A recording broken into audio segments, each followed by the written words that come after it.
Dernier élément pour devenir un homme de conviction. Les gens qui ne sont pas des gens de conviction sont des victimes de la vie. Ils mangent ce qu'ils n'auraient pas aimé manger. Ils mangent malgré eux. Ils disent, on va encore faire comment? Quand vous avez la conviction des promesses, vous devez savoir que vous ne vivez plus à cause de votre travail. C'est Dieu qui vous fait. Même s'il n'y a plus d'argent dans votre société, la conviction est fixée sur la promesse de Dieu. Marc chapitre 11 verset 20, oui. Il est écrit: le matin en passe, les disciples virent le figuier séché jusqu'aux racines. Pierre, se rappelant ce qui s'était passé à Jésus: Rabbi, regarde, le figuier que tu as maudit a... Jésus a maudit un arbre.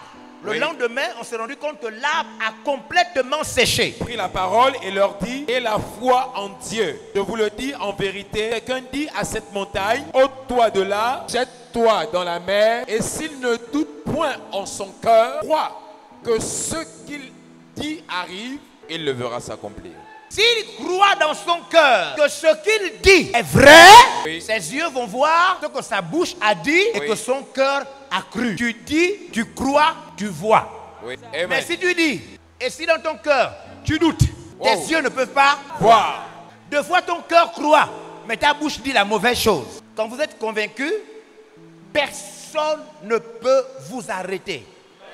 Convaincu signifie que vous savez, que vous savez, que vous savez. Quand vous êtes convaincu, Dieu sait que vous savez, il sait que vous savez.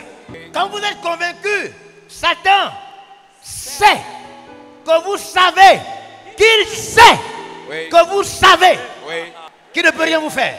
Quand vous êtes convaincu, votre ennemi, l'ennemi de votre famille, sait que vous savez, qu'il sait que vous savez qu'il ne peut rien vous faire. Ça n'a rien à voir avec votre identité, rien à voir avec vos études, rien à voir avec votre diplôme. Réussir pour vous est une réalité absolue. Vous allez réussir, vous en êtes convaincu.